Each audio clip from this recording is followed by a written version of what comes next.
Assalamualaikum warahmatullahi wabarakatuh. Allahumma sholli ala Muhammad wa ala ali Muhammad. Rabbi shrah li sadri wa yassir li amri wahlul 'uqdatam min lisani yafqahu qawli.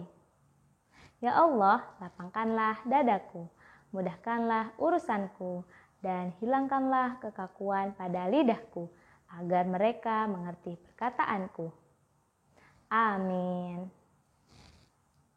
Apa kabar, soli-solihah, anak sehat, rajin sholat, dan hebat? Alhamdulillah, luar biasa, tetap semangat, selalu ceria, Allahu Akbar. Berjumpa kembali dengan Bu Guru Riko. Hari ini kita akan belajar tentang kisah sikap damai Nabi Ishak alaihi salam. Sebelum belajar, alangkah baiknya kita berdoa agar apa yang kita pelajari hari ini berkah dan bermanfaat. Bismillahirrahmanirrahim. Rabbi zidni ilma warzuqni fahma waj'alni minas sholihin. Ya Allah, tambahkanlah aku ilmu, mudahkanlah aku untuk memahaminya, dan jadikanlah aku termasuk golongan orang-orang yang solih. Amin.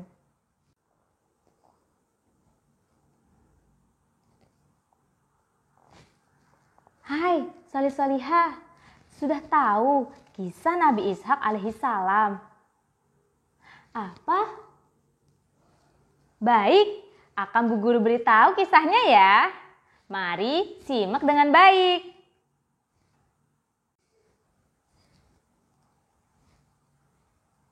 Solih-solihah, Nabi Ishak alaihissalam adalah putra Nabi Ibrahim alaihissalam dari istrinya yang bernama Siti Sarah. Saudaranya bernama Nabi Ismail alaihissalam yang merupakan putra Nabi Ibrahim alaihissalam dari istrinya yang bernama Siti Hajar.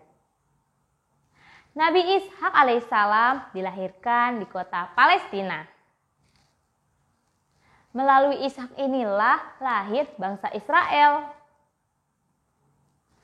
Nama Ishak berarti tersenyum atau tertawa. Kisahnya berawal dari sebelum kelahirannya. Suatu ketika Allah Subhanahu wa taala mengutus malaikat untuk menemui Nabi Ibrahim, memberi kabar terkait kehamilan Siti Sarah. Sebagai istri Nabi Ibrahim, Sarah memang tak kunjung dikaruniai anak. Padahal kala itu usianya sudah menginjak 90 tahun dan Nabi Ibrahim sudah sekitar 120 tahun. Mendengar berita tersebut, mereka berdua cukup kaget karena melihat usianya yang sudah menua. Allah Subhanahu wa taala justru memberikan karunia-Nya berupa anak. Apalagi sang istri, Siti Sarah, cukup kaget mendengar berita tersebut. Dalam surah Hud ayat 71 sampai 73 Allah berfirman, yang artinya, dan istrinya berdiri lalu ia tersenyum. Maka kami sampaikan kepadanya kabar gembira tentang kelahiran Ishak. Dan setelahnya Ishak akan lahir Yakub.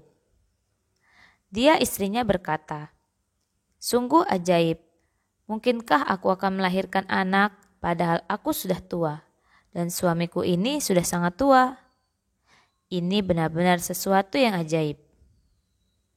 Para malaikat berkata, mengapa engkau merasa heran tentang ketetapan Allah? Padahal itu adalah rahmat dan berkah Allah yang dicurahkan kepada kamu, wahai ahlul bait. Sesungguhnya Allah Maha Terpuji lagi Maha Pengasih. Quran Surah Hud ayat 71 sampai 73. Setelah menerima tamunya, mereka berdua kembali menjalani kehidupan sehari-hari. Atas kehendak Allah Subhanahu wa taala, Siti Sarah benar-benar hamil dengan usia yang sudah senja. Kemudian lahirlah Ishak kecil, putra kedua Nabi Ibrahim setelah Nabi Ismail dengan beda ibu. Kala itu usia Ismail sekitar 14 tahun. Nabi Ishak alaihissalam dikaruniai 2 anak kembar yang bernama Is dan Yakub. Mereka berdua kurang rukun. Is merasa iri terhadap Yakub. Ia merasa Yakub sangat dimanjakan oleh ibunya. Yakub kurang nyaman terhadap sikap iri Is. Lalu ia meminta nasihat ayahandanya. Nabi Ishak alaihissalam berkata, "Wahai anakku, usiaku sudah lanjut. Aku khawatir jika aku tutup usia, kondisi kalian masih seperti ini. Maka jalan terbaik menurutku, pergilah kau Yakub ke Padan Adam di daerah Irak. Telah bermukim pamanmu Laban bin Baituil." Perdamaian yang digagas oleh Nabi Ishak alaihissalam dimulai dari memisahkan kedua anaknya. Karena walau bagaimanapun sikap iri dan persaingan biasa terjadi antar saudara.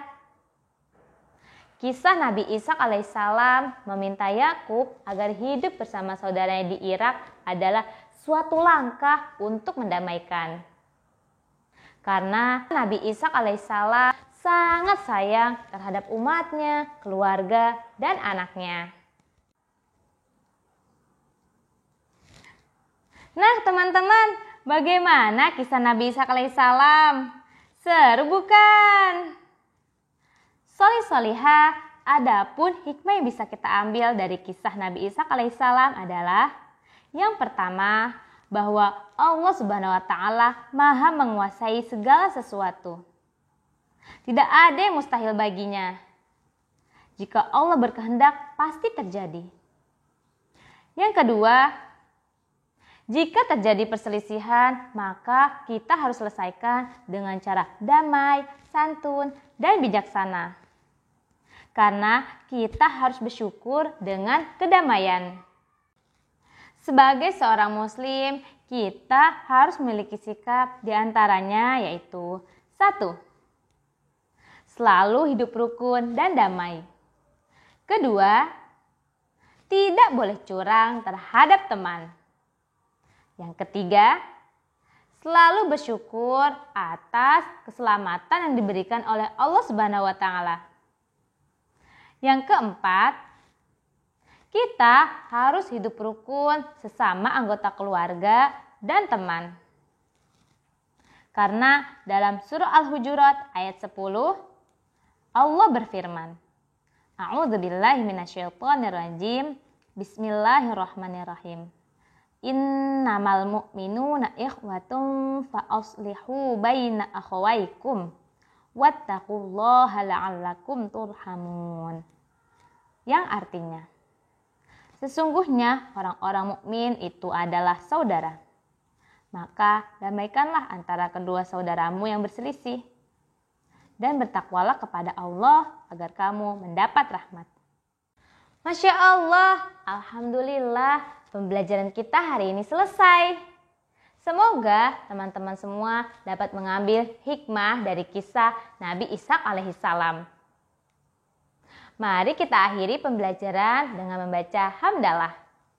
Alhamdulillahirabbil alamin. Dan doa penutup majelis.